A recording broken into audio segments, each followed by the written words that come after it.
శక్తి కలిగినటువంటి గ్రంథులైన దేవదేవునికి వందనాలు తెలియజేస్తున్నాను. చేరి వచ్చినటువంటి ఆత్మీయులను మీ అందరికీ మరొకసారి ప్రభు అయినటువంటి యేసుక్రీస్తు నామములో మీ అందరికీ ప్రేమపూర్వక వందనాలు. దేవుడు గతించినటువంటి విశ్రాంతి దినం నుండి ఈ విశ్రాంతి దినం వరకు నన్ను, కుటుంబాన్ని, పరిచర్యను, వేదస్థ మినిస్ట్రీ అంతటినీ కూడా దేవుడు క్షేమంగా కాపాడి ఈ విలువైన సమయంలో మీతో కలిసి దేవుని ఆరాధించడానికి దేవుడు ఇచ్చిన ఈ ఆధిక్యతను బట్టి దేవునికి ఎన్నో వందనాలు తెలియజేస్తూ ఈ వారం జరుగుతున్న పరిచర్య కొరకు ప్రార్థన చేయాలని మనం చేస్తూ ఉన్నాం. ఈ శ్రేష్టమైనటువంటి సమయంలో కొద్ది సమయం దేవుని వాక్యాన్ని జాగ్రత్తగా విందాం. నెహెమ్యా గ్రంథము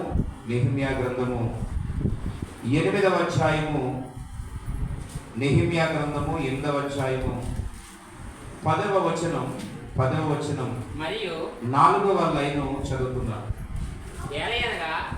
ఏలయనగా ఈ దినము మన ప్రభువునకు ప్రతిష్ఠితమాయెను. మీరు దుఃఖపడకుడి. యెహోవాయందు ఆనందించుట వలన మీరు బలమునొందుదురు. చాలు. ఇక వాక్యం చదివేసిన తర్వాత మీ మనసులు దేవుని వాక్యం మీద ఉంచాలని మనం చేస్తూ ఉన్నాం. నెహెమ్యా అనేటువంటి యొక్క గొప్ప సేవకుడు పాడైపోయినటువంటి యెరూషలేము ప్రాంతాన్ని, కాల్చబడినటువంటి ప్రాకారాలు కోల్చబడినటువంటి యెరూషలేము ప్రాకారాన్ని మరలా తిరిగి కట్టాలని తన రాజు దగ్గర, యజమాని దగ్గర బ్రతిమలాడి సమయాన్ని, కొంత ధనాన్ని, కలపను సిద్ధం చేసుకొని మరి వారి పితరులు ఉండేటువంటి యెరూషలేము పట్టణం, పాడైపోయినటువంటి పట్టణాన్ని తిరిగి మరలా కట్టడానికి ప్రారంభించిన నెహెమ్యా దేవుని యొక్క మహాకృప వలన యెరూషలేము మరలా కట్టబడుతూ ఉన్నప్పుడు ఆ ప్రజలందరూ పిల్లరా ఆ పరిస్థితులన్నీ జ్ఞాపకం తెచ్చుకొని కుములు ఏడుస్తున్నారు. వాళ్ళందరూ ఏమనుకున్నారంటే ఈ యెరూషలేము అనేటువంటిది ఇక మరలా మనం చూడలేము, మన సొంత పట్టణాన్ని, మన గ్రామాన్ని మరలా మనం అనుభవించలేము. నిజంగా తనతో ఉన్న వారందరూ ఎలా చచ్చిపోయారో, ఆ ప్రాకారాలు ఇవన్నీ ఎలా కోల్చబడ్డాయో ఇవన్నీ గుర్తు తెచ్చుకొని ఏడుస్తున్నారు. అంత మాత్రమే కాకుండా నెహెమ్యా కొంతమంది సేవకులు అక్కడ ఏర్పాటు చేశాడు.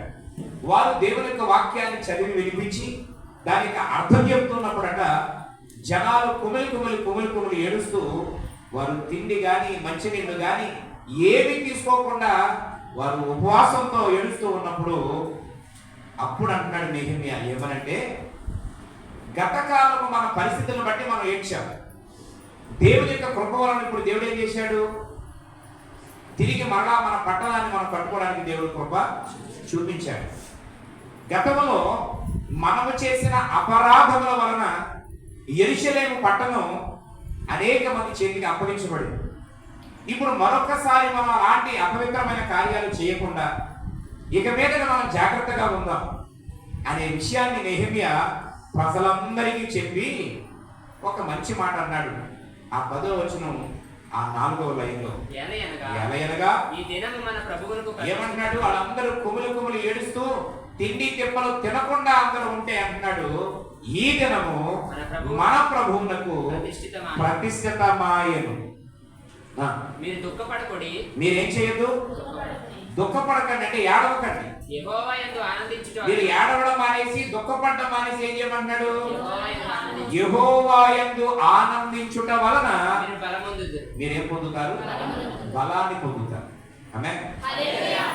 ఈరోజు ఈ మధ్యాహ్నం మనం వినబోతున్న వాక్యం యొక్క ముఖ్య అంశం, యెహోవాయందు ఆనందిస్తే ఏం దొరుకుతుంది, మనుషుల యందు ఆనందిస్తే ఏమవుతుందో ఈరోజు మన వర్తమానాన్ని వినబోతూ ఉన్నాం. ప్రియమైన మిత్రులారా, నేను ఇప్పుడు మీకు చెప్పింది ఉపోద్ఘాతం మాత్రమే. నేను చెప్పాలనుకున్న వాక్యం మీకు అర్థం అవ్వాలంటే ఆ సందర్భం ఏంటో మీకు అర్థం అవ్వాలి. పిల్లలు గమనించాలి, నెహెమ్యా ఇశ్రాయేలు ప్రజలతో అంటున్నాడు, మీరు దుఃఖపడకూడదు. మీరేం చేయొద్దు, దుఃఖపడకండి. మీరు యెహోవా యందు ఆనందించడం వలన మీరు దేవుని యందు నుంచి ఏం పొందుకుంటారు, బలాన్ని పొందుకుంటారు. దేవుడు ఈ మాట ఎందుకు జ్ఞాపకం చేశాడనంటే, బైబిల్లో ఒక మాట ఉంది, కొందరు రథములను బట్టి మరికొందరు గుర్రములను బట్టి అతిశయించుదురు గాని దావీదైతే అంటాడు, నేనైతే నా దేవుడైన యెహోవాను బట్టి అతిశయించుచున్నాను. ఆ వాక్యాన్ని మనం ఎలా తీసుకోవాలంటే, కొందరు రథములను బట్టి కొందరు గుర్రములను బట్టి అతిశయిస్తే, మనమైతే మన దేవుడైన యెహోవాను బట్టి ఏం చేయాలి? అతిశయము అంటే అతిశయము అంటే గర్వపడటం. చూడండి, కొన్నిసార్లు మనం గర్వపడుతుంటాం. వేటిని బట్టి? ఇల్లు ఉన్నవాడు ఇంటిని బట్టి గర్వపడతాడు. నాకేం పర్వాలేదు, నాకు మంచి ఇల్లు. ఒక 5 ఎకరాలు భూమి ఉన్నవాడు అంటాడు, నాకేం పర్వాలేదు, నాకు 5 ఎకరాల ల్యాండ్ ఉంది. ఒక 10 కాసులు బంగారం ఉన్నవాడు అంటాడు, నాకేం పర్వాలేదు, నాకు బంగారం ఉంది. ఒక నెలకి 20-25 వేలు జీతం వచ్చేవాడు అంటాడు, నాకు జీతం ఉంది, నాకు మంచి ఉద్యోగం ఉంది అని గర్వపడతాడు. దేవుడి మధ్యాహ్నం అంటున్నాడు, గర్వపడే వాళ్ళు ఎవరైనా కలిగిన దానిని బట్టి గర్వపడద్దు, కానీ ప్రభువు అయినటువంటి యెహోవాను బట్టి మనం ఏం చేయాలంట? అతిశయపడాలి. ఆమేన్. ఎందుకు వాటిని బట్టి అతిశయపడద్దు అన్నాడు? ఎందుకు అతిశయపడద్దు అన్నాడు? ఈ ఇల్లు కానీ, భూములు కానీ, డబ్బులు కానీ, బంగారాన్ని కానీ, బలగాన్ని బట్టి కానీ అతిశయించొద్దు అన్నాడు. అంటే గర్వపడొద్దు అన్నాడు. ఎందుకు గర్వపడొద్దు అన్నాడు? కొంతమంది జీవితంలో మనం చేదు అనుభవాలను అనుభవిస్తున్నాం. భక్త శాశ్వతం అనుకుని జీవించే వాళ్ళు కొన్ని అనువైన కారణాల వలన కరోనా టైంలో కొంతమందిని పోగొట్టుకోవాల్సి వచ్చింది.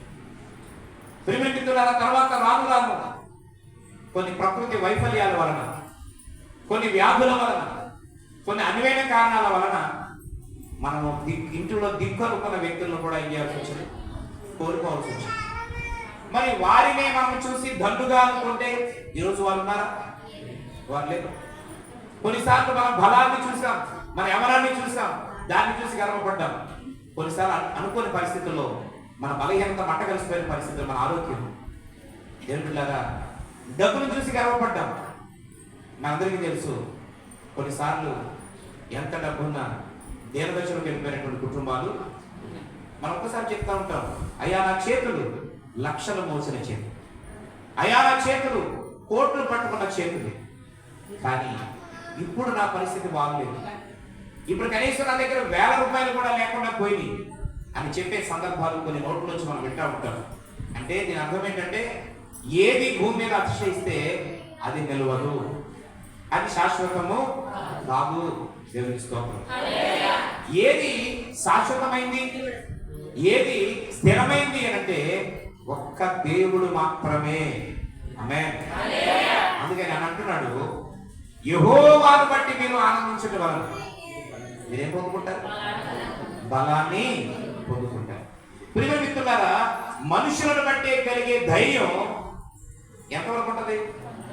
అంతే. మనుషులను బట్టి వచ్చే ధైర్యం కొంతవరకే ఉంటుంది. కానీ దేవుని గారా, అందుకే మనుషుల వలన పొందిన ధైర్యం వల్ల గుడ్డిగా మొండిగా బతికేసిన కొంతకాలానికి ఏమైపోతున్నామంటే అనాథులుగా, చాలా మంది అనాథులు అయిపోతున్నారు. కానీ చాలా మంది దిక్కుమాలం అయిపోతున్నారు. చాలా మంది భరోసా ఇచ్చినటువంటి వాళ్ళు వెనక తిరగడం వల్ల ఆ అనాథలు అయిపోతున్నారు. దేవుడు అంటున్నాడు, నీవు యెహోవాను బట్టి ఏం చేయాలి? ఆనందించాలి. అలాంటి వారిని అంటున్నాడు, నా వలన నీకు బలాన్ని ఇస్తాను. దేవుని స్తోత్రం.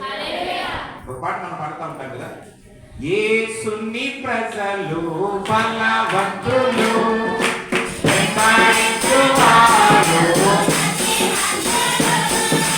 యేసుని వెంబడించువారు శక్తివంతులు, యేసుని ప్రజలు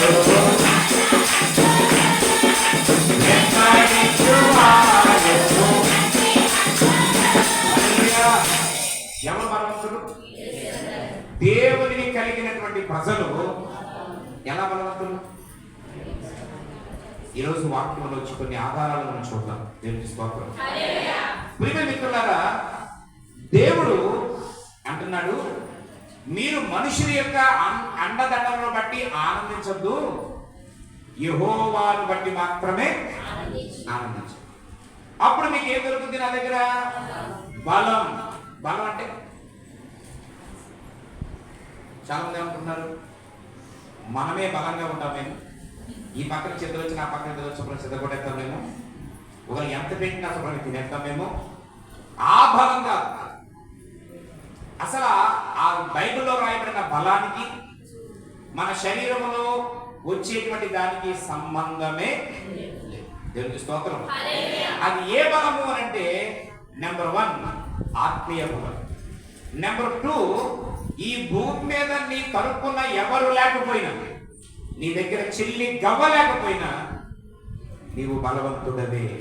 ఆ బలం నుంచి దేవుడు మాట్లాడుతున్నాడు. ఆమేన్. దేవుడు అంటున్నాడు, నా యొక్క బలం పొందుకుంటారు అన్నాడు. అయితే ఈరోజు మీకు వాక్యం అర్థం అవ్వాలంటే, మనుషులను బట్టి ఆనందించిన వారిని కొంతమంది చూపిస్తాను, దేవుని బట్టి ఆనందించిన వారిని చూపిస్తాను. మూలవాక్యం ఏంటి? యెహోవాను బట్టి ఆనందించేవాడు బలాన్ని పొందుతాడు.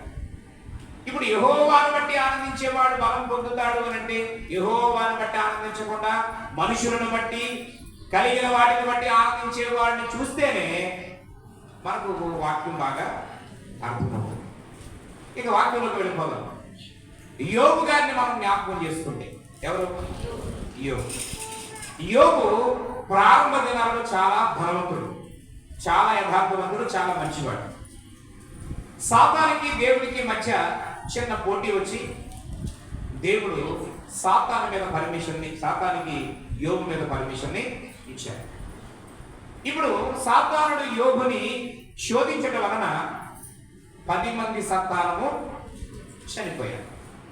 తర్వాత తనకున్నటువంటి 500 జతల ఎడ్లు పోయి, తర్వాత తనకున్న 1000 ఆడుగాడిదలు పోయి, తర్వాత ఆయనకున్న 3000 గొర్రెలు పోయి, ఇక చివరికి ఇవన్నీ పోవడమే కాకుండా తన శరీరం కూడా డ్యామేజ్ అయిపోయింది. అంటే ఒళ్ళంతా కూడా పుండేసేసి రాచపుండైపోయి చచ్చిపోయి అంత ధీరస్థితిలోకి వచ్చేసాడు. జాగ్రత్తగా వినాలి. యోబు గారికి కొంతమంది స్నేహితులు ఉన్నారు. వారిలో కొంతమంది వచ్చి అన్నారు, యోబు ఎందుకు అలా బలహీనమైపోతున్నావు? నువ్వు చేసిన భక్తి అల్లాటప్పే భక్తి కాదు కదా, కాబట్టి నీ భక్తి నిన్ను కాపాడుతుందయ్యా, ధైర్యంగా ఉండు అని కొంతమంది అన్నారు. మరికొంతమంది ఏమన్నారు తెలిసిన?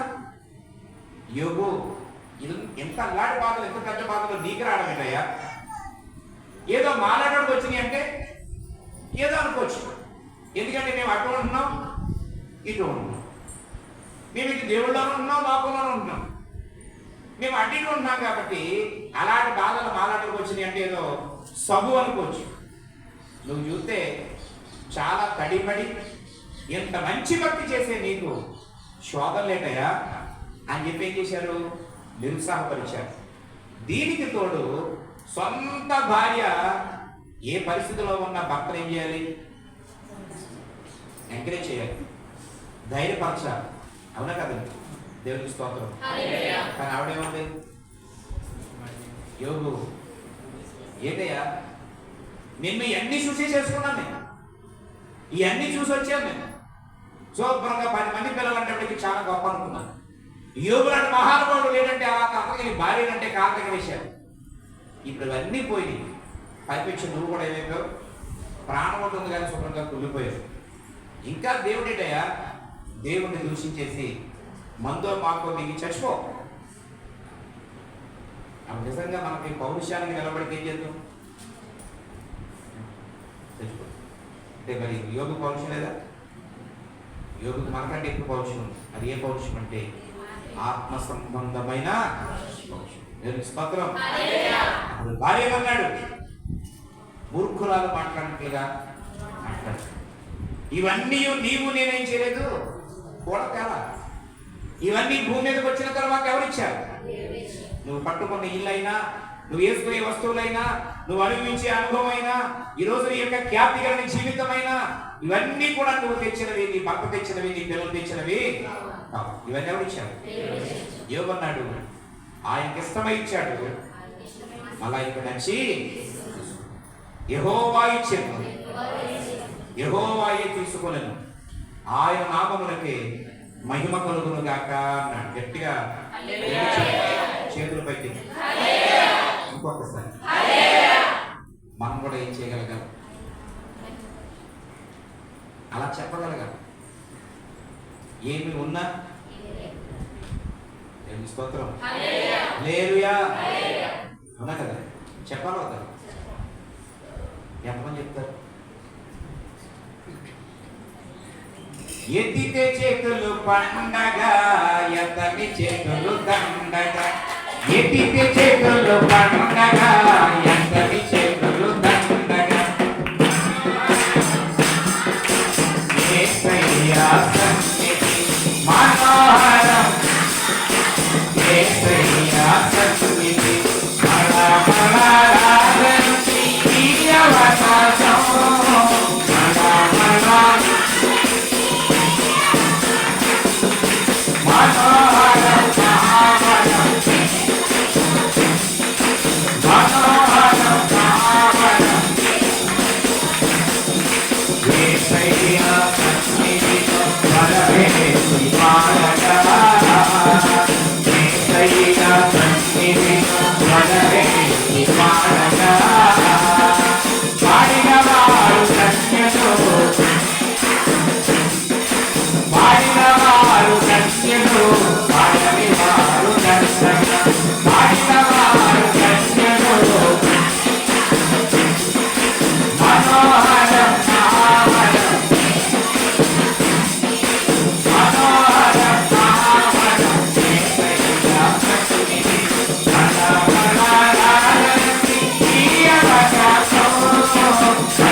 ఇలాగ దేవుడితో గడిపేటువంటి భాగ్యం అట మరలా మరలా ఏం చేయదు, రాకపోవచ్చు. దేవుడికి స్తోత్రం చేస్తాం.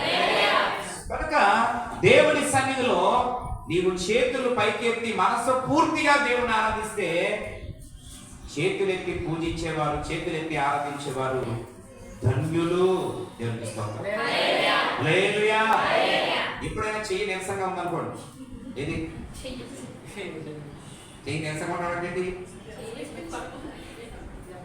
అంటారా కదండి, చెయ్యి నవిలేస్తుందండి, చెయ్యి పైకి ఇక్కడ దాకా లెగుతుందండి, అక్కడికి పైకి లెగుతూ లేదండి, నిద్రలో ఏమైందో కానీ తెల్లగానండి. ఈ చెయ్యి ఎందుకో ఒక్కోసారి కాలు నీరసంగా ఉంటుంది. ఏది కాలు నీరసంగా ఉండడం అంటే సరిపోయడం, నిలబడలేకపోవడం, సపోర్ట్ చేయలేకపోవడం, ఇలాగ మన శరీరంలో ఒక్కొక్కసారి ఒక్కొక్క బలహీనత ఏమైపోతుంది. అలాంటప్పుడంట ఆ చెయ్యిని పైకెత్తి దేవునికి స్తోత్రం చెప్పే విధంగా దీన్ని వాడితే దేవుడు దీన్ని పనిచేసేలాగా చేస్తాడు. దేవునికి మహిమ కలుగును. హల్లెలూయా. కనుక ఈ విలువైన శ్రేష్టమైనటువంటి సమయంలో దేవుని మాటలు వింటున్న ప్రియ స్నేహితులారా, యోబు భార్య స్నేహితులు అందరూ నిరుత్సాహపరిచిన ఏమన్నాడు? యెహోవా ఇచ్చెను, యెహోవాయే తీసుకొనెను, ఆయన నామమునకే మహిమ కలుగును గాక అన్నాడు. ఇప్పుడు మీకు అర్థం అవ్వాలి, మూలవాక్యంలో యోబు యెహోవా యందు సంతోషిస్తున్నాడా మనుషుల యందు సంతోషిస్తున్నాడా? ఒకవేళ మనుషుల యందు సంతోషించేలాగా ఉంటే ఆ మనుషులలో కొంతమంది మనుషులు ఏమన్నారు? నిరుత్సాహపరిచారు. అవునా? మనుషులను బట్టే సంతోషించేవాడైతే సొంత భార్య ఏముంది? చచ్చిపోతాం. ఏ భార్య అంటదా? అంటదా? కొంతకాలం సేవ చేసి ఇలా పౌరాలు చచ్చిపోరాని అంటున్నారు. ఎవరి మొగుడు అంటదా? చచ్చిపోతానమ్మా ఈయన అన్నా, నువ్వు చావు, నేను చంపేసుకుంటాను, నేను బతికించుకుంటాను అంటది ఏ భార్య అయినా. దేవుని స్తోత్రం. అవునా కదా? చెప్పండి. కానీ ఇవేముంది? చచ్చిపోంది. మనమైతే ఏం చేద్దాం? ఈ మాట అన్న తర్వాత కూడా బతకడం అనవసరం అని చెప్పి లోతొక్కు నీళ్ళ దూకేద్దాం. ఎక్కడ ప్రియమైన మిత్రులారా, కానీ యోబు అలాగా చేయాలి. దేవుని స్తోత్రం.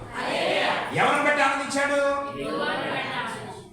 ఇప్పుడు మీరు మన మెసేజ్ వాక్యంలోకి వచ్చేస్తే యోబు గ్రంథం 8:22 చూడండి. మంచి మాట ఉంది అక్కడ.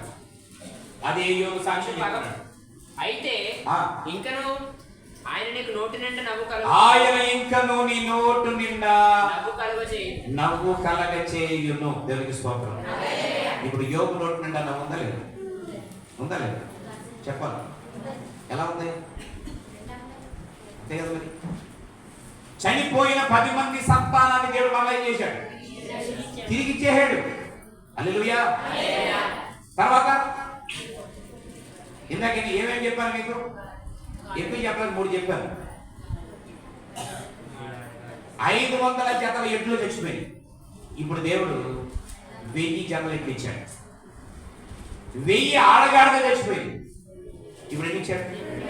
2000 ఆడగాడిదలు ఇచ్చాడు. 3000 గొర్రెలు తెచ్చిపోయింది. 6000 గొర్రెలు ఇచ్చాడు. గట్టిగా స్తోత్రం చెప్పాలి. దేవుడు ఇప్పుడు నవ్వు కలగ చేశాడా లేదా? కలగేశాడు లేదా? ఈ మాట జరుగుద్దని యోగుకి తెలుసా? ఏమో, జరుగుద్దో జరగదో తర్వాత సంగతి. కానీ ఎవరిని బట్టి ఆనందించాడు? యెహోవాని బట్టి ఆనందిస్తే దేవుడి వాగ్దానం ఏమవుతుంది? మన మూలవాక్యం నువ్వేం పొందుతావు? బలం అంటే అర్థం మునుపటి కంటే ఎక్కువ. ఇప్పుడు యోగుకి మునుపటి ఎన్ని ఉన్నాయి? 500 జతల ఎడ్లు, 1000 గాడిదలు, 3000 గొర్రెలు ఉన్నాయి. ఇప్పుడు ఏం చేశాడు? బలం అంటే అర్థం ఏంటి? కొంతమంది అంటారు కదా, ఆడ బలం మనం తట్టుకోలేమంటారు. ఏ బలం అంటే ఏంటి? 10 మందిని పొడి చెప్పారని కాదు. ఆడ దగ్గర ఉండే డబ్బు బలాన్ని ఏం చేయలేడు, మనం తట్టుకోలేము. వాడు వెనక ఉన్న బ్యాక్గ్రౌండ్ మనం తట్టుకోలేము. వాళ్ళ పరిస్థితిని మనము ఆపలేము అని అర్థం. ఇప్పుడు దేవుడు యోబుని ఏం చేశాడు? అలాంటి బలవంతుడుగా చేశాడు. దేవుని స్తోత్రం చెప్పాలి. ఎవరి మీద ఆధారపడడం వల్ల? అంతే కదా మరి. మనుషుల మీద ఆధారపడ్డా? స్నేహితుల మీద కానీ, భార్య మీద కానీ, ఎవరి చేత రికమెండేషన్ చేయిందామని కానీ చిన్న ఆలోచన కూడా చేయలేదు. అందుకనే దేవుడు అతనికి ఏం చేశాడు అంటే తన బలాన్ని ఇచ్చాడు. ఎవరి బలం? దేవుని బలాన్ని ఇచ్చాడు. దేవునికి స్తోత్రం. హల్లెలూయా. అయితే ప్రియమైన మిత్రులారా, ఇక్కడ ఈ వచ్చిన భాగంలో ఏమన్నాడంటే, నేను మీ నోటి నిండా, అది దేవుని బలం మీద ఆధారపడితే దేవుడు మన నోట్లో ఏం పెడతాడు? నవ్వులు పెడతాడు. ఎవరు నవ్వుతారు? అందరూ నవ్వుతారు. ఎవరు నవ్వుతారు? సంతోషం అంటే చాలా జరగబెట్టారు మొక్కలు. అది కూడా చదువుతాం మీకు. నాకు సంతోషం నుంచి తెచ్చుకోవడానికి వచ్చారు మా ఊరు. మీకు చెప్తే ఏం పోతారా అన్నట్టు చెప్పేటారు మొక్క. సంతోషంగా ఎప్పుడు ఉంటామంటే, ఇప్పుడు మీకు ఎంత నుంచి కడుపును పెరిగేస్తుంది అనుకోండి. నవ్వుతారా? నవ్వుతారా? ఇంకా చచ్చిపోయినా అయిపోతుంది చెప్పి నవ్వుతారా? మీరు వచ్చేటప్పుడు ఒక 5,000 రూపాయలు పట్టుకొని ఆయన గుడికి వచ్చేసారు. నవ్వుతారా? ఇప్పుడు వచ్చేదాకా మీ ఆవిడ మీరు చెత్తపడేస్తున్నారు. అయినా సరే తప్పదని గుడికి వచ్చి మాడిపోయి కలుపులు పెట్టారు మొక్కలు. నవ్వుతారా? నవ్వుతారా? ప్రియమిత్రులారా, మన జీవితంలో మనం ఏదైనా పోగొట్టుకున్నా, మన ఆరోగ్య పరిస్థితులు బాగోకపోయినా, అనుకున్నది జరగకపోయినా మనం ఎలా ఉండలేము?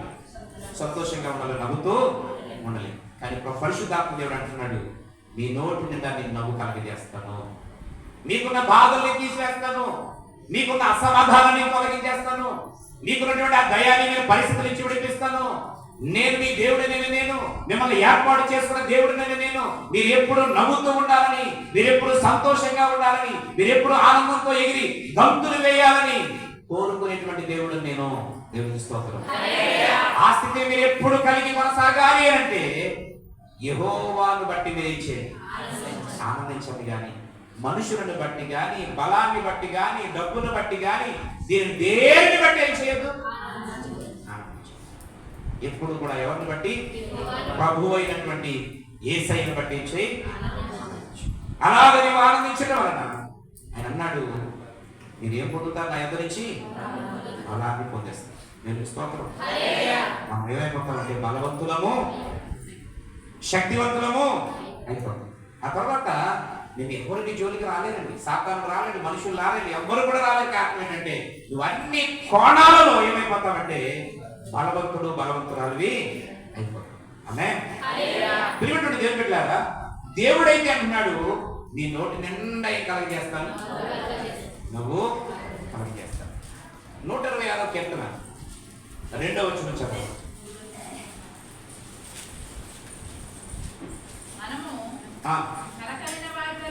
మనము కలకలిన వారి వలె ఉంటిమి, మన నోటి నిండా దేవుడు ఏం పెట్టాడు? నవ్వు పెట్టాడు. దేవునికి స్తోత్రం. అమ్మ వినాల్సి వచ్చింది జాగ్రత్త. దేవుడు ఇందాకేమన్నాడు? నీ నోటి నిండా దేవుడు నవ్వుతాను అన్నాడు. అంటే మనం ఎప్పుడు ఎలా ఉండాలా?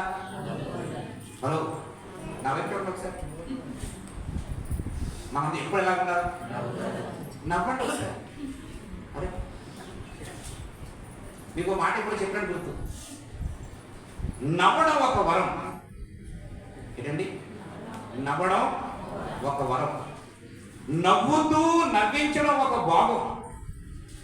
నవ్వుతూ ఉండి ఎప్పుడు నవ్వించడం ఒక భాగం. ఎంత చెప్పినా, ఇంత సమయమైనా నవ్వకపోవడం ఒక రోగం.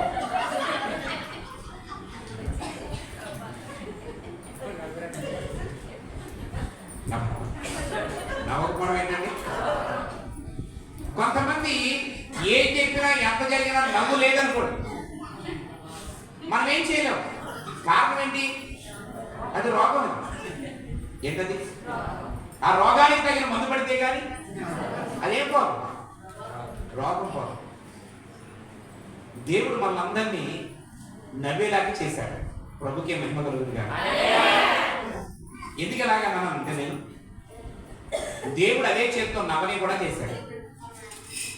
దూడలు అవుతాయా? గేదెలు అవుతాయా? ఎప్పుడైనా పంది రావడం చూశారా? మీరు పెంచుకునే కుక్క ఎప్పుడైనా నవ్విందా? దేవుడు మనల్ని ఎలా చేశాడు? నవ్వేలాగా చేశాడు. ఎంత చెప్పినా, ఇన్ని విన్నా సరే నవ్వకపోతే దేవుడు ఎలా బాధపడతాడు తెలిసిన? ఇలాగ ఎందుకు చేశాను రా, అలా చేసినా బాగున్నా బాధపడతాడు. ఎలాగా? ఎలాగా? అని దేవుడు నవ్వని కూడా కొన్ని చేశాడు కదా. నవ్వని కూడా కొన్ని. గట్టిగా స్తోత్రం చెప్పండి.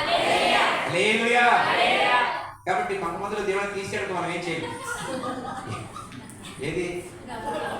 నవ్వడం తీసేయడం అనుకోండి. ఇంకా పెట్టడం మర్చిపోయినా, కొన్నిసార్లు జారిపోయినా మనం ఏం చేయలేం. మన మొదలు పడిపోతూ ఉంటాయి కొన్ని వస్తువులు. ఈ నవ్వు పడిపోయింది అనుకోండి, మనం ఏం చేయలేం. ఆ దగ్గర లేదనుకోవడానికి అవుతారు. హల్లెలూయా. దేవుని వాక్యం సొంత మాట కాదు. దేవుడు ఏమన్నాడు? ఆయన మన నోటి నిండా నవ్వుంచాడు. ఇక్కడేమన్నాడు? మనము కలకలిన వారి వేరే. ఎందుకంటే కొన్ని కార్యక్రమాలు ఎలా ఉంటాయి మన జీవితంలో? ఇది కళ, నిజమా? దేవుని స్తోత్రం. చూడండి, ఒక్కోసారి మనం ఇల్లు కట్టుకుని స్తోత్రం మనకు లేదనుకున్నాం, దేవుని దేవాలు కట్టేసుకున్నాం, ఓపెనింగ్ అయిపోయింది అనుకోండి, అప్పుడు దాకా పాకంలోను ఆ యొక్క పేడలోను అంటే పేడలు అంటే ఆదుకోవడం గిలుకోవడం అయినట్లు ఈ కార్యక్రమాలు ఉన్నప్పుడు ఒకేసారి మనం ఆ గచ్చులోకి పెచ్చులోకి వెళ్ళిపోయామనుకోండి, అంటే గచ్చులంటే గచ్చులు పెంచినట్టు టైమ్స్ అన్నమాట. ప్రియమిత్రులారా అందులో వెళ్ళిపోయామనుకోండి, ఆ తర్వాత మనకి ఏమనిపించేస్తుంటది, ఇదేనా నేనేనా ఇందులో ఉన్నాను కళ కన్నట్లుగా ఉంటుందా? మీ జీవితంలో ఒక ఇల్లే కాదండి, మీ బిడ్డల పెళ్ళే కాదండి, వాళ్ళ డెలివరీ విషయంలోనే కాదండి, మీ ఆర్థిక పరిస్థితులే కాదు, మీరు బ్రతకడమే కాదు, చాలా విషయాలు మన జీవితంలో మనకి ఎలా కనబడుతున్నాయి. అలాగే మా జీవితంలో ఒక కార్యం జరిగింది అన్నవాడు మీ చేయి చూపించారు. నాకు కూడా కొన్ని కార్యాలు కళకి నిజమన్నట్లుగానే ఉంటుందండి. ఒక్కోసారి నా జీవితంలో అయితే నాకు చాలా అనుభవాలు అలాగే ఎదురైంది, నేను మాత్రం చేయబోతున్నాను. ఒకసారి చేయత్తున ఎవరు అని అంటే బలవంతంగా ఎత్తద్దు, ఇంకా అలాంటి కార్యాలు జరగని వారు వాళ్ళ మొక్కలకు మీరు చూసి ఎక్కడికైనా ప్రార్థన చేయండి, నాకు స్తోత్రం చెప్పండి ఏమని ఆరు జీవితంలో కూడా నా జీవితంలో చేసిన కార్యాలు లాంటి కార్యాలు. ఎందుకంటే నేను కొన్ని చెప్పగలను, మీ అందరికీ తెలిసే చాలా కార్యాలు జరిగినాయి. అందులో ఒకటి ఇది ప్రాణంతో చెలగటమైన కార్యాలు కాబట్టి చెప్తున్నాను.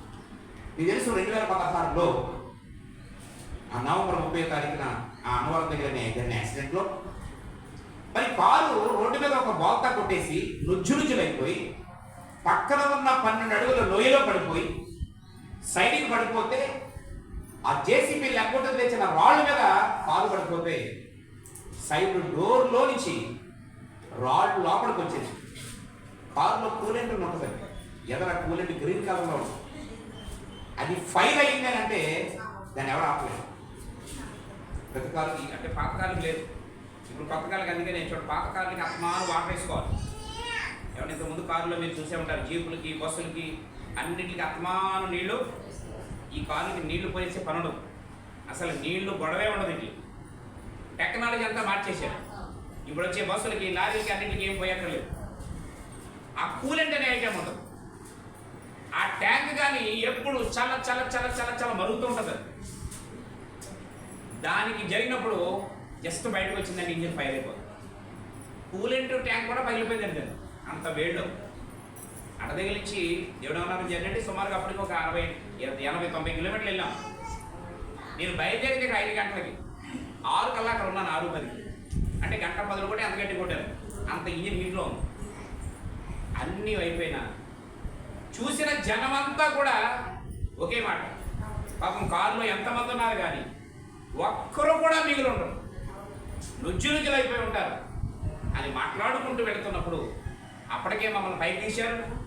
మేము రోడ్డు మీద నిలబడి కాళ్ళు చేతులు వణికేసి అలా గడగడలాడిపోతూ ఇలా అన్నయ్య గారికి ఫోన్ చేసాం, మన ఎలవరు ఆనందాలకు ఫోన్ చేసి వీళ్ళందరూ ఒక తర్వాత ఒకరు బయలుదేరారు.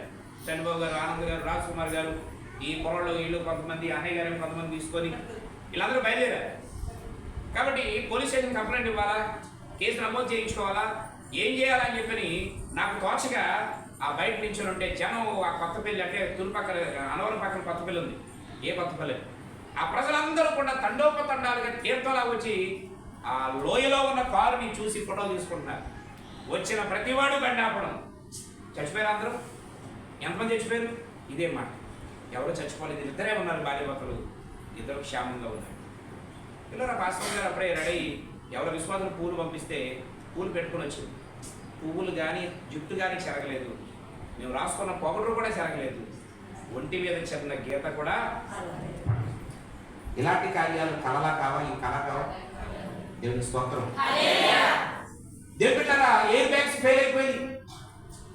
యాక్సిడెంట్ అయినప్పుడు మనుషులు సేఫ్గా ఉండడానికి 2 ఎయిర్ బ్యాగ్స్ ఉంటాయి. 2 ఎయిర్ బ్యాగ్స్ ఓపెన్ అయిపోయి ఫెయిల్ అయిపోయింది.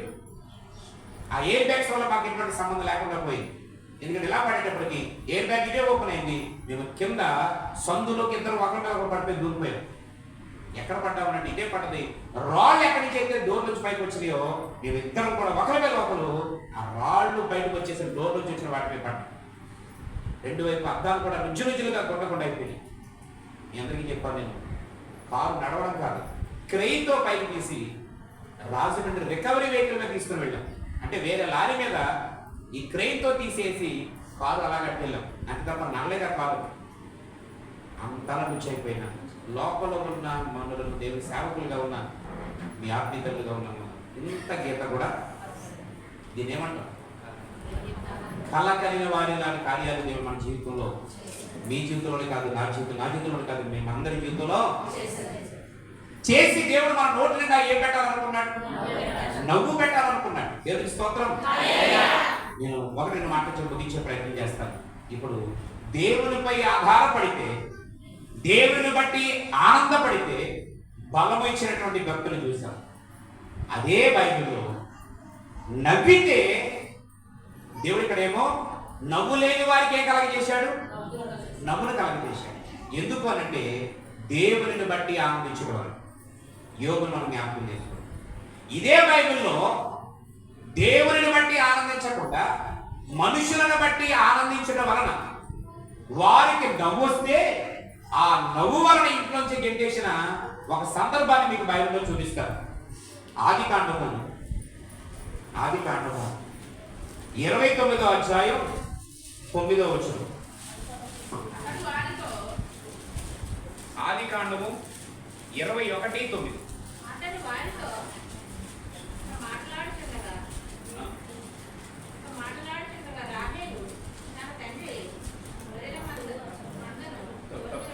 తప్పండి. ఆదికాండం 21:9.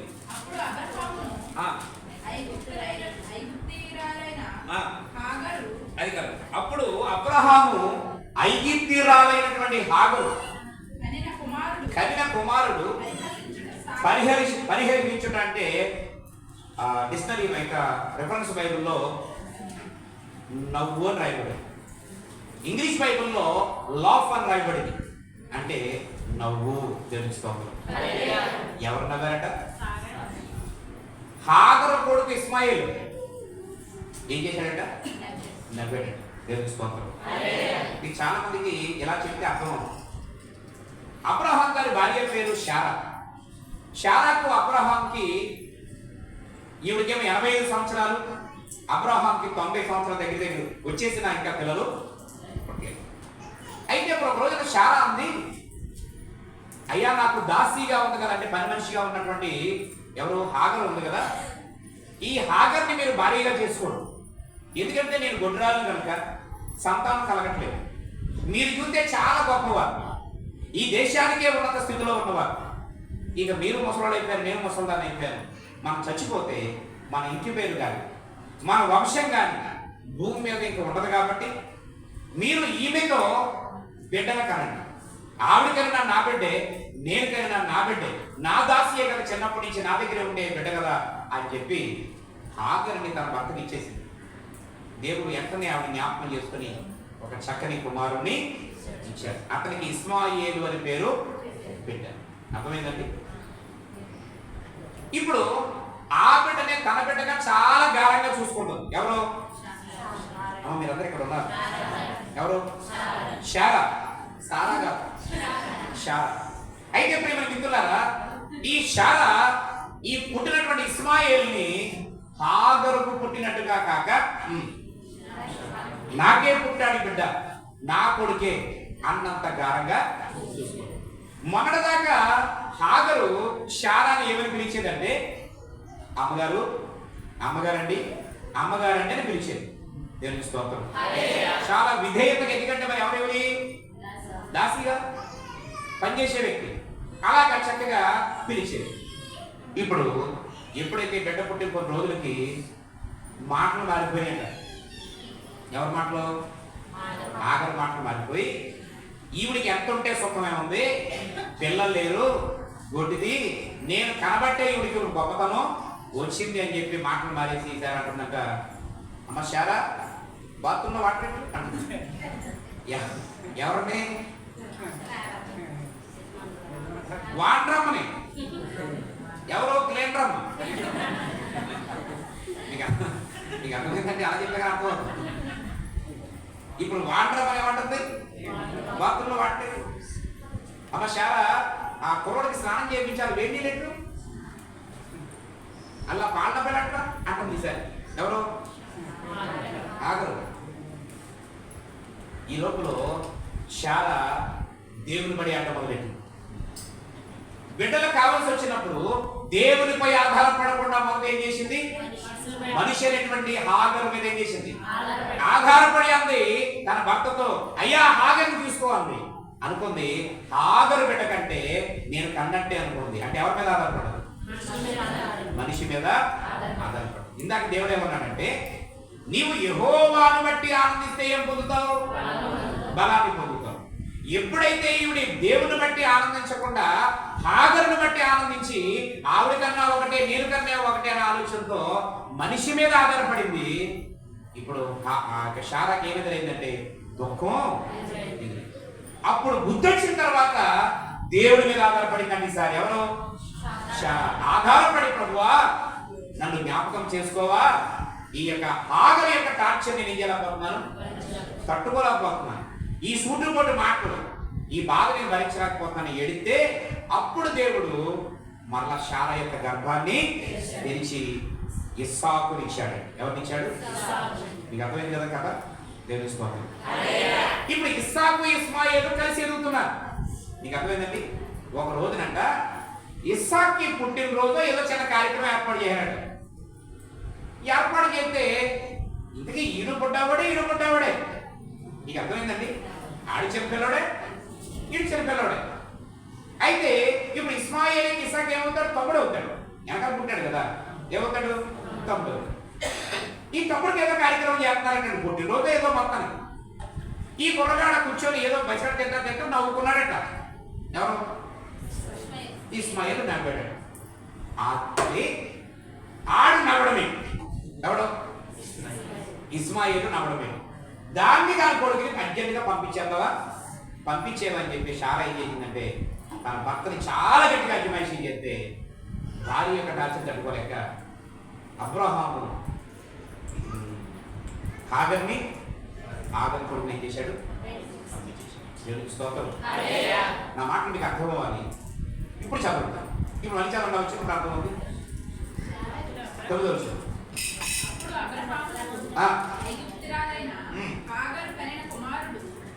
హాగరు కన్న కుమారుడు అంటే ఎవరు? ఇస్మాయిల్. ఇస్మాయిల్ పరిహరించుట అంటే నవ్వుట. శారా ఏం చేసింది? చూచి ఈ దాసిని దీని కొడుకుని ఏం చెప్పండి? నా ఇంట్లో ఉండడానికి వీలు చెప్పండి. మనుషులు మనం నవ్వడం ఇష్టపడతారా, నవ్వడం ఇష్టపడతారా చెప్పండి.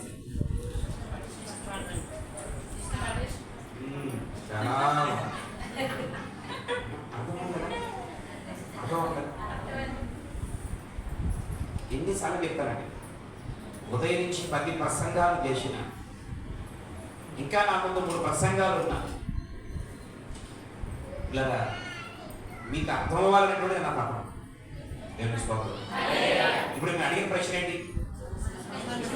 మనుషులు మనము నవ్వుతూ ఉండడం ఇష్టపడతారా, ఇష్టపడరా? ఇష్టపడరు అని ఇప్పుడు ఎలా చెప్తున్నారు మీరు?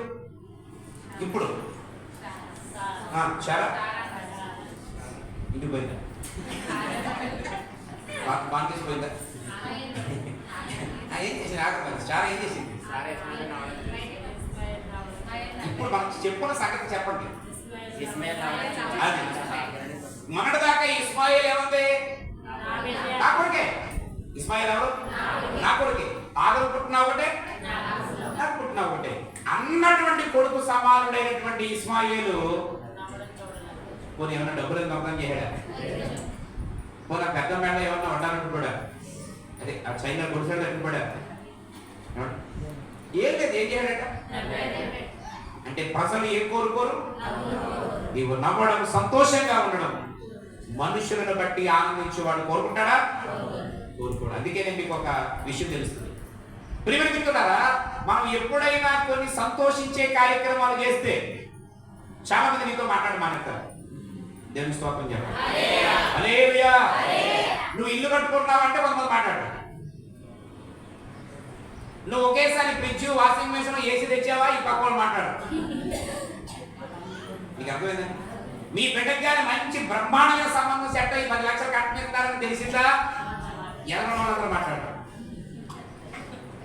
పెళ్లి పిల్లలంటే కలిసి అయిపోయి చక్కెర బిడ్డ పుట్టేసి బాబు పుట్టేట బంగారావు ఉన్నాడట, నార్మల్ డెలివరీ అయిపోయిందట, ఇంటికి వచ్చేస్తారంటే వెనక పక్కలు మాట్లాడు. పరీక్షల్లో ఫస్ట్ క్లాస్ లో పాస్ అయ్యి ఉద్యోగం వచ్చేసిందట అంటే ఇంకా కొంతమంది మాట్లాడారు. వీళ్ళకందరికీ నీకు గొడవ అయిందా? సరే, నువ్వు నవ్వడం చాలా మంది ఇష్టపడరు. కానీ దేవుడు ఏమంటున్నాడు? మన నోటి నిండా నవ్వు కలగజేసేవాడు ఆయన ఒక్కడు మాత్రమే. దేవునికి మహిమ కలుగునుగాక. ఈ సందర్భాన్ని మీరు ఎప్పుడు చూచుండరు. కేవలం హాగరు దెప్పినంత మాత్రాన ఆ యొక్క తోడుకోళ్లుగా ఉన్న లేకపోతే ఆ యొక్క యజమానురాలుగా ఉన్న శారాను చూటిపోటి మాటలతో పొడిచినందువల్లనే బయట పొమ్మందేమనుకుంటున్నాం. కానీ అసలైన కారణం ఏంటి? కుర్రోడు నవ్వాడట. కుర్రోడు నవ్వడా? మనం కూడా ఉత్తినే అవుతాం కదా సార్. ఉత్తినే అవుతాం, ఉత్తినే అవుతాం. హల్లెలూయా. కొంతమంది నిద్రలో కూడా నవ్వేవాడు ఉన్నారు. నిద్రలో కొంతమంది నిద్రని ఆటండి అంట వేసిపోతారు కదా. నిద్రలో ఏడ్చేవాళ్ళు ఉన్నారు, నిద్రలో నవ్వేవాళ్ళు. చిన్నపిల్లలు ఉయ్యాలో పడుకొని ఆడ అప్పటికే నవ్వుతా ఉంటాడు, అప్పటికే ఏడుతాడు, అప్పటికే పాలు తాగేస్తా ఉంటాడు. అవును కదండి, ఆ చిన్నపిల్లలు నిద్రలో అలా చేస్తారు కదా. ప్రియమైన మిత్రులారా, ఈ విలువైన సమయంలో మానవుడు సంతోషంగా ఉండాలని మనుషులు కోరుకోరు. పాస్ అయినా, కొనుక్కున్నా, బాగున్నా, పోనీలే అన్నవాళ్ళు చాలా తక్కువ. ఎక్కడో తేలిపోతారు. ఒక నిజంగా ముఖం మీద పోనీలే అన్న పక్కగా రాగానే కాకడతారు. ఆయన చూడు, అది ఎక్కడ ఎవడెందుకు చెంగేసి ఉంటారు, ఎవరికో టోపి. ఇలాంటి మాట్లాడకుండా మాత్రం దేవుని స్తోత్రం చెప్పండి. హల్లెలూయా. అంటే మనుషులెవరు కూడా నీవు నవ్వుతూ సంతోషంగా ఉండాలని ఎవరు కోరుకోరు. ఒక్క దేవుడు మాత్రమే. గట్టిగా స్తోత్రం చెప్పండి. అందుకని యెహోవా యందు ఆనందించిన వారు మీరు ఏం పొందుతారు? మనుషులు యందు ఆనందించే వారు ఏం పొందారు? దుఃఖాన్ని పొందారు. ఉన్న ఆనందాన్ని, ఉన్న నవ్వును దొరుకున్నారు. దేవుడారా, వారు మనుషుల మీద ఆధారపడ్డవారు దుఃఖాన్ని అనుభవించారు. అందుకే ఈ లోకంలో ఇహలోక సంబంధమైనవి ఏది శాశ్వతము కావు. దేవుని స్తోత్రం. ప్రియమైన మిత్రులారా, చివరిగా నేను ఒక మాట చెప్పి ముగించే ప్రయత్నం చేస్తాను. 2 సమూయేలు గ్రంథం 15:30. 2 సమూయేలు గ్రంథం 15:30. అయితే దావీదు ఒలివ చెట్ల కొండ ఎక్కుచు ఏడ్చుచు తల కప్పుకొని పాదరక్షకులు లేకుండా కాలినడకలు వెళ్ళెను. అతని యొద్దనున్న జనులందరూ తలలు కప్పుకొని ఏడ్చుచు కొండ ఎక్కిరి. అంతలో ఒకడు వచ్చి అబ్షాలోము చేసిన కుట్రలో అహీతోపెలు చేరి ఉన్నాడని దావీదునకు తెలియజేశాడు. దావీదు యెహోవా అహీతోపెలు యొక్క ఆలోచనను చెడగొట్టుమని ప్రార్థన చేశాను. దేవునికి స్తోత్రం చెప్పండి. హల్లెలూయా. యేసు ప్రభువు వారు బ్రతుకున్నప్పుడు ఒలీవల కొండకి వెళ్ళి ఏం చేసుకునేవాడు అని తెలుసు మనకి. కానీ పాత నిబంధన గ్రంథంలో దావీదు కూడా ఏమి ప్రార్థన చేసుకున్నాడు? ఒలీవల కొండకి. మనందరికీ ఒకే ఒక విషయం తెలుసు. ఏంటా విషయం? యేసు ప్రభువు వారు ఒలీవల కొండకి వెళ్ళి ప్రార్థన చేసుకునేవాడని మాత్రమే తెలుసు. కానీ ఇక్కడ మనం ఈరోజు చదువుతున్న వాక్యంలో దావీదు కూడా ఎక్కడికి వెళ్ళాడట? ఒలీవల కొండకి వెళ్ళి. ఎప్పుడు ప్రార్థన చేశాడు ఒలీవల కొండకి వెళ్ళానంటే మనందరికీ తెలుసు. దావీదు సౌలు జీవితంలో, సౌలు రాజ్య పరిపాలనలో సౌలు చేయాల్సినటువంటి పనిని ఎవరు చేశారు? దావీదు. ఏ పని అంటే ఇశ్రాయేలులకు అందరికీ శత్రువు గొలియాతు ఉన్నాడు. గొలియాతుని ఎవరు ఏం చేయలేకపోయారు? చంపలేకపోయారు. రాజులు కూడా అవలేదు. అప్పుడు దావీదు వెళ్ళి ఒడిశా రాయితీ ఏం చేశాడు? ఎవరి సైన్యంలో, రాజ్యంలో అలాంటి వాడు ఒకడు ఉంటే ఎవరికి గర్వకారణం?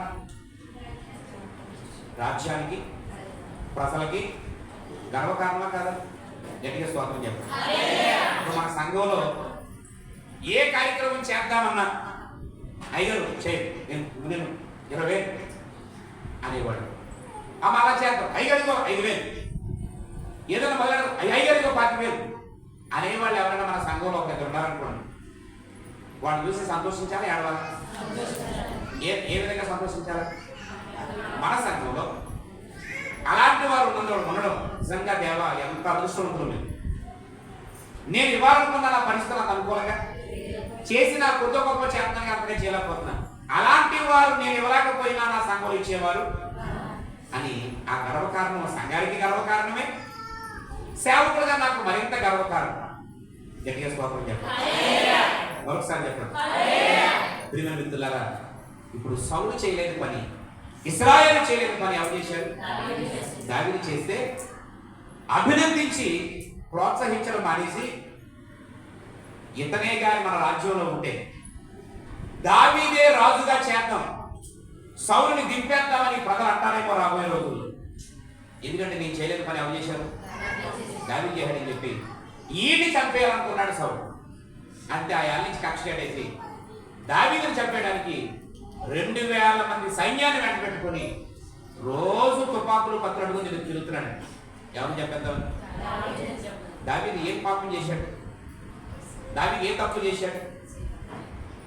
ప్రియమైన మిత్రులారా, దావీదుని చంపేయాలనుకున్నాడు. నేను ఒక మంచి మాట జ్ఞాపకం చేస్తాను, జాగ్రత్తగా వినండి. దావీదు దేవుని మీద ఆధారపడ్డాడు. సౌలు దావీదుని చంపడానికి మనుషుల మీద ఆధారపడ్డాడు. నేను ఒక మాట చెప్తాను, ఒక్క దావీదుని చంపడానికి దావీదు చేతిలో తుపాకు కానీ కత్తి కానీ కర్ర కానీ ఏ ఆయుధము లేనటువంటి సాత్వికుడైనా ఒక్క దావీదుని చంపడానికి సౌలు 2000 మంది సైన్యాన్ని, 2000 మంది చేతుల్లో 2000 AK-47 గమలు, వాడి చేతుల్లో కత్తులు, వాడి చేతుల్లో బళ్ళాలు, ఇవన్నీ పట్టుకొని 2000 మంది చేత తిప్పించిన ఈ 2000 చేతికి దేవుడు దావీదుని ఏం చేయలేదు? అప్పగించలేదు. గట్టిగా స్తోత్రం చెప్పండి. మన మూలవాక్యం ఏంటి? యెహోవా యందు ఆనందించడం వలన బలము పొందెదరు. దావీదు ఎవరిని బట్టి ఆనందిస్తున్నాడు? యెహోవాని బట్టి ఆనందించడం వలన 2000 మంది చేతుల్లో ఉండే బలము కంటే నా దేవుడు దావీదుకి ఎక్కువ బలాన్ని. గొప్ప సంఖ్య తెలిసిన 2000 మంది మోహరించి రోజు తిరిగిన దావీదు వారి చేతికి అప్పగింపట్లేదు. మధ్యాహ్నం దేవుడితో కూడా మాట్లాడుతున్నాడు. నీ చుట్టూ ఎంతమంది శత్రువులు తయారైనా, నీ సొంత వారి నీకు శత్రువులు అయిపోయినా, నీ వల్ల మేలు పొందినవాడు, నీ డబ్బు తిన్నవాడు, నీ బలాన్ని నీ ధనాన్ని అన్ని రకాలుగా వాడుకున్నంత కాలం వాడుకొని నీకు ఈరోజు శత్రువులై నిలబడినా ఇప్పటికీ కూడా నువ్వు మనుషుల మీద ఆధారపడద్దు తెలుసుకోవాలి. ఇప్పుడు కూడా కొంతమంది అనుకుంటా ఉంటారు, వీళ్ళందరూ ఏదో మా ఒక్క ఫ్యామిలీ ఉందనుకుంటున్నారేమో. కొంతమంది ఇలాంటి కెంగరూసులు ఆడతారు. ఇలాంటి మాట, ఈ ఊర్లో మా ఒక్క కుటుంబమే ఉందనుకుంటున్నారేమో. ఫోన్ చేసేనా లారీలు, టెంటర్ లారీలు కాదు, జనం ఎవరండి? జనం. ఆటోల మీద ఆటోలు కొంటున్నారు. ఈజీలు అయితే ఏవైతే నువ్వు ఈజీలు కూడా ఎప్పుడు చూడలేదు పని, కానీ ఏమైతే అంటే నేర్చుకున్న తర్వాత ఈజీలేస్తే అంటే కబురు పెడితే కాకిలా కబురు పెడితే ఏం చేస్తారన్నాడు? జనం వచ్చేస్తారు. దేవుడు ఏమంటాడు? నిజంగా నీకు జనం ఉంటే ఉండొచ్చు, రాకూడదు ఏదైనా వచ్చినా, రాకుండా వచ్చినా నీ జనం వచ్చినప్పటికీ కార్యక్రమం అయిపోతా. కానీ చదివాను హల్లెలూయా. వాళ్ళందరూ వచ్చేసి ఏం చేయాలంటే పెట్టినప్పుడు గొయ్యపడు, బట్టలప్పుడు ఉప్పకడు, దుప్పటప్పుడు పోతాను ఒక తేడం తప్ప నీకు చేసేది ఏంటి ఉండదు. కాబట్టి జనం ఎంతమంది ఉన్నాను కాదు.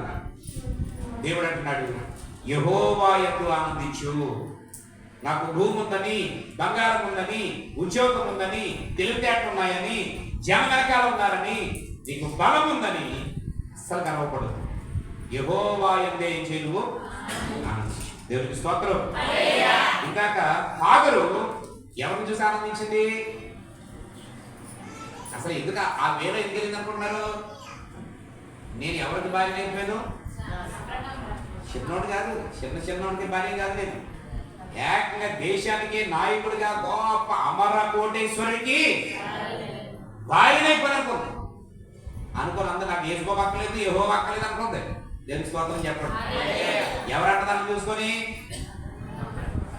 అబ్రహాము యొక్క, మీరు అనుకుంటారు అలా మాట్లాడుతున్నారంటే గారు మీరు అనుకుంటున్నారు, ఆవిడే అన్నది. శారాయి మాటలే విన్నాను, అబ్రహాము భార్యనైపోయాను. శారాయి మాటలే అబ్రహాము భార్యనైపోయాను. ఈ అరణ్య దారిలో ఒంటరినై, ఈ అరణ్య దారిలో దిక్కులేక తిరుగుతున్న ఆగడును నేను, ఆగడును.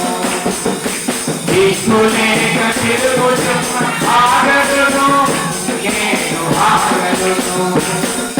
చూచుచున్న దేవుడవైనా నన్ను చూచినాను. చూచుచున్న దేవుడవైనా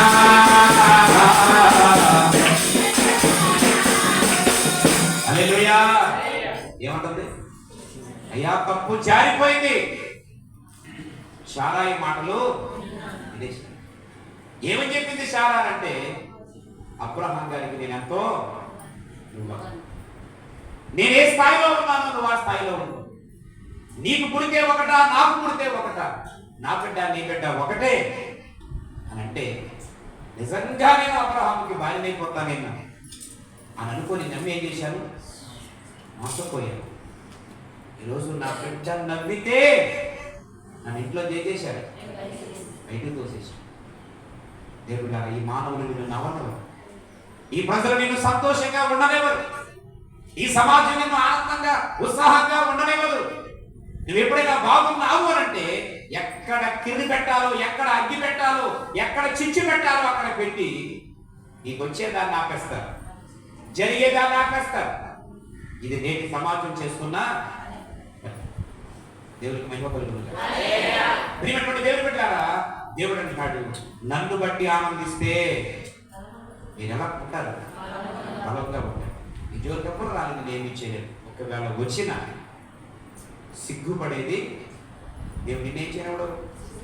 సిగ్గుపడే. ఇప్పుడు దావీదు మీదకి ఎంత భయంకర పరిస్థితి వస్తే, దావీదంట ఒలీవల కొండకి ఏం చేసుకున్నాడట? ప్రార్థన చేసుకుంటున్నాడు. అక్కడ అహీతోపెలు అని ఒక పేరు రాయబడింది. అసలైన పాయింట్ అదండి. ఈ అహీతోపెలు అనేటువంటి వాడు వినాలి, దావీదు గారికి దగ్గరగా ఉండి సౌలు చంపేయాలనుకుంటున్నప్పుడల్లా కూడా తిరిగి, నీకేం పర్లేదు దావీదు, నీకేం పర్లేదు దావీదు, దేవుడు తోడుగా ఉన్నాడు, మేము అందరం ఉన్నాం కదా అని చెప్పి కూడా తిరిగినవాడు.